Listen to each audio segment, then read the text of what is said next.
سلام. باش خیلی صافه. آقا من این روز رفتم آشغالا رو بذارم دم در. رسیدم دم در، آشغالا رو که گذاشتم سرم آوردم بالا، دیدم یه گولاخ جلومه. بعد گولاخه 2.70 قدش بود، 2.80 عرضش بود. قشنگ مربع بود. بعد گردن نداشت، اینجوری وایساده بود. بعد کچل بود ولی کچل معمولی نبود، یه جور خاصی کچل بود. کلش گوشه داشت. این دست میزدی میبرید. خیلی وحشتناک بود. یه زخم عمیق هم رو صورتش بود. احساس کردم که این زخمه جای قمه است. چرا این احساس کردم؟ چون قمه هنوز رو صورتش بود. قمه رو در آورد گرفت زیر گلوم. گفت ببین این چک باید امشب پاس بشه. گفتم شب بانک بسته است.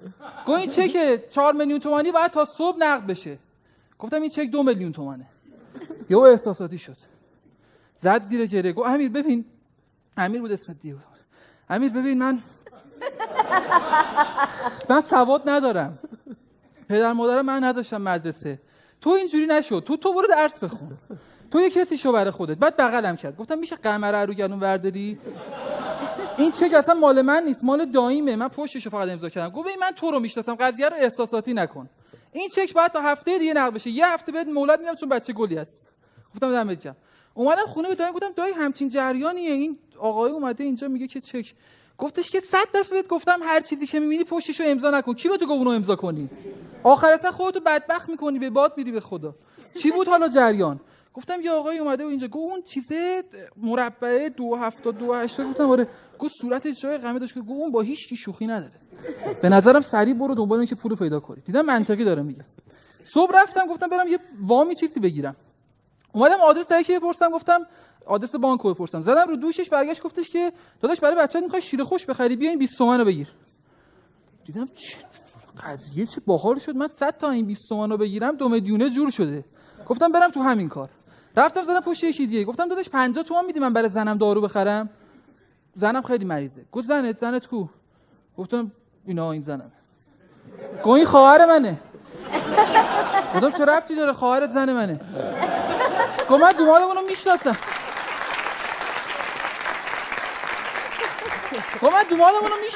گفتم ببین خواهرت داره میمیره، الکی داری وقت تلف می‌کنی. 50 تومن رو من برم. گفت برو گم شو اینجا وای نستا.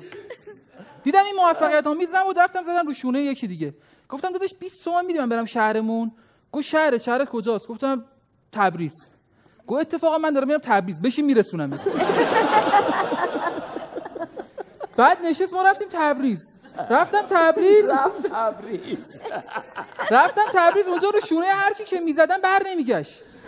بعد فهمیدم تبریز اصلا گدا نداره. چه شهری، چه مردمانی، یا شاسین آذربایجان. سریع برگشتم تهران. اومدم تهران گفتم اینا جواب نداد، روش‌های مختلف گدایی رو امتحان کنم. گفتم برم تو کار اینایی که ادای معلولا رو در میارن پول میگیرن. گفتم برم تو کار اونا. اومدم یه دستمو انداختم زیر یه پامو اینجوری آوردم از رو سرم رد کردم اینجوری. بعد به شما توصیه میکنم که این کارو هرگز توی خونه انجام ندید. چون من این کارو توی خونه انجام دادم و دیگه نتونستم از خونه بیام بیرون، گیر کردم.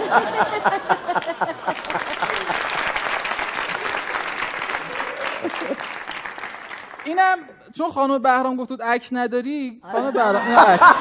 الان کنجکاوم انجامش بدید. نفسم گرفت یه آب بخور. آره.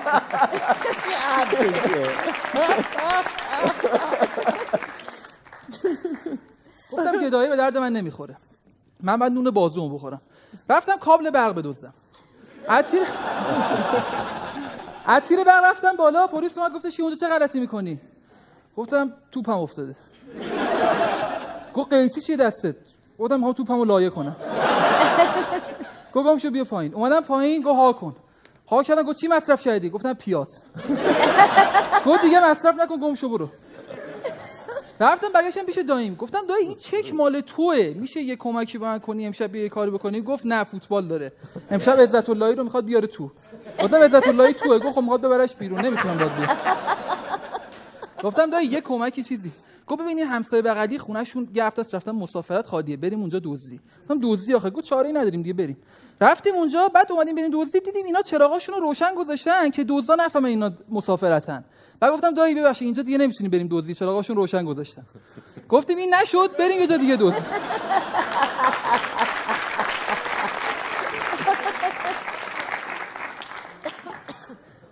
گفتم بریم یه جا دیگه دزدی. رسیدیم اونجا، گفتم دایی سنجاق قفلی داری همراهت؟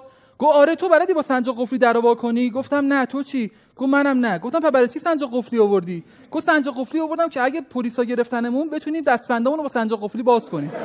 گفتم تو بلدی با سنجاق قفلی دستبند باز کنی؟ گفت نه. تو چی؟ گفتم نه. گفتم بعد یه راه دیگه رو امتحان کنی. گفتم دایی من قلاب میگیرم تو برو بالا. گفت من نمیشم، من کت شلوار تنمه. من قلاب میگیرم تو برو بالا. گفتم تو چرا کت شلوار پوشیدی؟ گفت چون بهم میاد. قلاب گرفت من رفتم بالا. همین بالا بودم یهو پلیس سر رسید. گفت قیاسی کدومتونید؟ گفتم من. چی شده؟ گفت بیا پایین. اون بالا چه غلطی میکنی؟ گفتم توپم افتاده اومدم بردارم. گفتم بیا پایین. اومدم پایین. گفت ها کن. ها کردم. گفت پیازم که خوردی. برو گم شو اینجا وای نسته. بعد گفت کریمی کدومتونید؟ دایم گفت من. گفت قربان ممنونم از تماستون.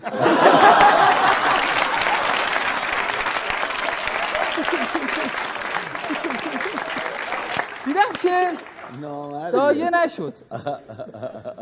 گفتم برم شغل اون بنده خدا که شرخر بود خیلی خوب بود دیگه، میرفتی چک و نقد می‌کردی. رفتم یه چک 20 میلیونی گیر آوردم. یارو گفت اگه اینو نقد کنی 2 میلیونش مال خودت. گفتم ایول یه بدهیارو میدیم تمام میشه دیگه. رفتم دم خونه یارو گفتم که ببین این چک 20 میلیونی امشب باید نقد بشه. گفت کدوم چک؟ گفتم این چکو گرفت خورد. گفتم اون کپیش بود، اصلش اینه. اصلش هم گرفت خورد. بدهیم شد 22 میلیون تومان.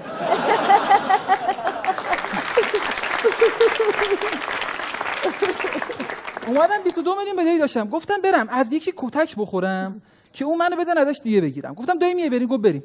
رفتیم اونجا. بعد قرار این بود که ما از اون کتک بخوریم. من تو اون یه فوش خیلی بدی به دایم داد که من خیلی خیلی ناراحت شدم. بچه محله اومدن یارو رو زدیم. پلیس اومد گفتش که اینجا چه خبره؟ کی ایشونو به این روز انداخته؟ دایم گفت ایشون من نشون داد. گفت تو زدی اینو؟ گفتم نه. گفت تو با کله زدی تو صورت این؟ گفتم نه به خدا. گفت عینش تو هنوز رو صورتشه. به یارو گفتم عینک شما بده. عینکم داشت میاد. گفتش تو اصلا نمیبینی ها. عینک کدوم؟ پلیس گفتش که ها کن ببینم. ها کردم. گفت به به پیازم که خوردی. مثل که پیاز میخوری از خودت در میای نمیدونی چیکار کنی. دیگه این آقا رو بده. دیگه اونو دادم بدهیم شد 30 میلیون. 8 میلیون اومد روش. گفتم من 30 میلیون بدهی دارم چیکار کنم؟ گفتم برم از داداشم مشورت بگیرم. گفتم داداش من میخوام خفگیر شم. گفت اگه واقعا میخوای خفگیر شی فردا 4 صبح بیا سر خیابون. 4 صبح رفتم سر خیابون. داداشم اومد. گفتم داداش چرا این ساعت قرار گذاشتی؟ گفت چون میخوام کسی این صحنه نبینه خلوت باشه. گوشی تو بده من. گوشیمو گرفت رفت.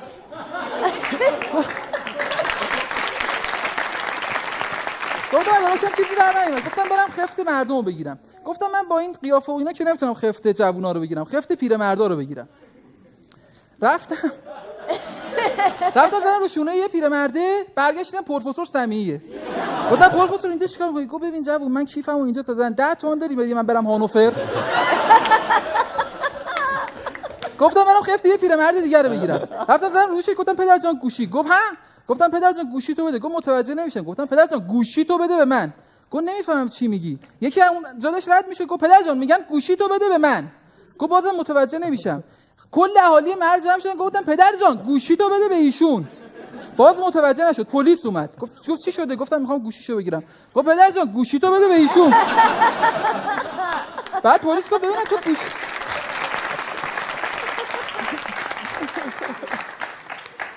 گفت تو گوشی اینو میخوای چیکار؟ گفتم نمیدونم توپم افتاده. گفت ها کن.